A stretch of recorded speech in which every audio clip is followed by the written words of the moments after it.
Okay, I have opened up a project and I have some clips over here. We'll start with looping. If you just press L on your keyboard, it will just turn the loop on over here. You can even see the loop button over here. You can click on this to turn it on and off. But if you select a clip like this one, or I'll select this clip and then I hit Shift plus L, it will loop this particular region. You can ignore this green line. This is for the selection. The yellow markers are for the looping. Now if I solo this lead over here and I press play,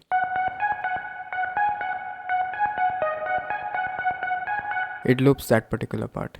If I select these two clips and I hit Shift plus L, it will select that particular part. Again, just pressing L will turn the loop on and off, and if you select and hit Shift L, then it will loop everything that you have selected. Now some simple ones. If you hit I on the keyboard, it closes the inspector on the left. You can hit the same button to bring it back. If you hit B on your keyboard, it closes the browser on the right. If you hit C, it closes the control panel at the top. Now you can hit D on your keyboard to open the console view. Here you will see all your tracks and your buses. Maybe you'll see a screen like this where the buses are covering the main tracks. You can just drag this out. You hit D again, it brings you back to your track view. If you hit Shift plus D, you will see the console view in half screen. If you hit Shift D again, it full screens it. Then you can toggle in between the track view and the console view by just hitting D on your keyboard. Alt plus 3 opens up the piano roll view. Now you can again hit Shift plus D to full screen, and on the right here you will see your tracks. These are only the MIDI tracks. This is my chord track, lead and the up. The same as you'll see over here. The chords, the leads and the up. These two tracks over here, they are audio tracks. If this browser is hidden on the right, you will have to drag it out like so. Okay. Alt plus 2 opens up your console view. Sometimes you might close your console view and you might just see your MIDI track over here. So you can hit Alt plus 2 and it will also add the console view over here. You can also right click over here on a track and then view. You can open up your piano roll view or your console view. Here it shows you the shortcut Alt plus 3 for piano roll and Alt plus 2 for console view. Your step sequencer is Alt plus 4. You hit A on your keyboard, it opens up the arranger. Here you can add a section like let's say the intro, and then you can adjust this part over here. So when you select this part here, it selects everything that is under the intro, and then you can move this intro around to a different section. To remove a section, you just right click on it and delete it. Then you can press A again to close the arranger. Now for snapping. At the top left here you will see the snap toggle. You can press N on the keyboard to turn it on or off. What does the snap mean? Now if I have my snap on and if I want to move this MIDI clip around, now if I left click, hold and drag this, you will see it click between the time at the top. Okay, now I press N on the keyboard to turn snap off, and now if I'm moving it, you will see it move really smoothly. So I can place it off time if I wanted to. I'll hit Ctrl Z.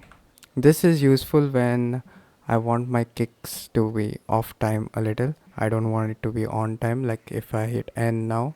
So my snap is on now and it is getting snapped to a particular grid on the timeline. So I turn snap off by pressing N, and now I can move my kick a little earlier in time. So that is where snap is used. You can also play with the accuracy of the snap. This is lesser accuracy, this is higher accuracy. If you select a clip by left clicking on it and then hit Ctrl plus D, it copy pastes it in front of the previous clip. So I can just keep hitting Ctrl plus D, or I can just hold Ctrl and D and then it goes on. You can do this with MIDI clips too, like Ctrl plus D and it will copy it in front of it. Same with the MIDI. I can select this and then hit Ctrl D and it will copy paste it in front of it. but you need to make sure that the length of the MIDI clip is the same. What do I mean by that? If this length is a little bigger, the clip length is a little bigger, there's silence over there, and if I select this now and if I hit Ctrl D, it will paste it just after the end of that clip, like here. You can see it properly here. So that is why I adjust the length of the clip first, and then you can Ctrl D to copy paste it. You can see this line following my cursor. You can turn that off by pressing X on the keyboard. I just keep it to keep track of the timeline so that I can place my clips on time. So at the top you can see I want to place it on exactly bar number 5 and the first beat, and then I leave it over there. While it's off, I cannot see where it is going to get placed. This one you will be using most of the time. This is hold Alt on your keyboard and then use the scroll to zoom in or zoom out. You must have seen me doing this while I was explaining the previous steps. To move left and right in the track view, you hold Control on your keyboard and then use your scroll wheel on the mouse to go left and right. The Alt and your scroll wheel also works to zoom in and zoom out in the MIDI, and you can use Control and your scroll wheel to move left right in the MIDI. If you hit Control plus T on your keyboard, it loads a new audio track. Here, track number 6. You can arm a track for recording, and then once you're ready to record, you can hit R on the keyboard and it will start recording whatever you say into the mic. You can even give yourself a bar of time to start recording. You can left click on the metronome over here, and then in record counting you can give it a measure of 1.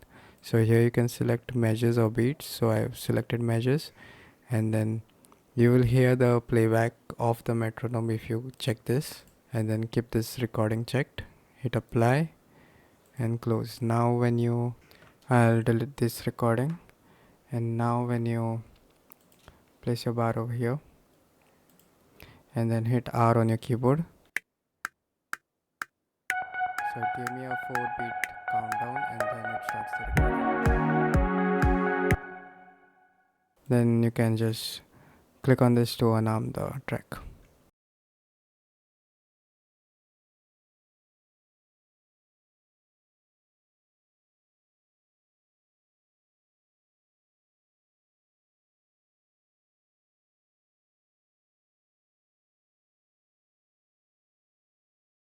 These will be your most important shortcuts that you will be using on a regular basis in Cakewalk. Thank you for watching. See you in the next one.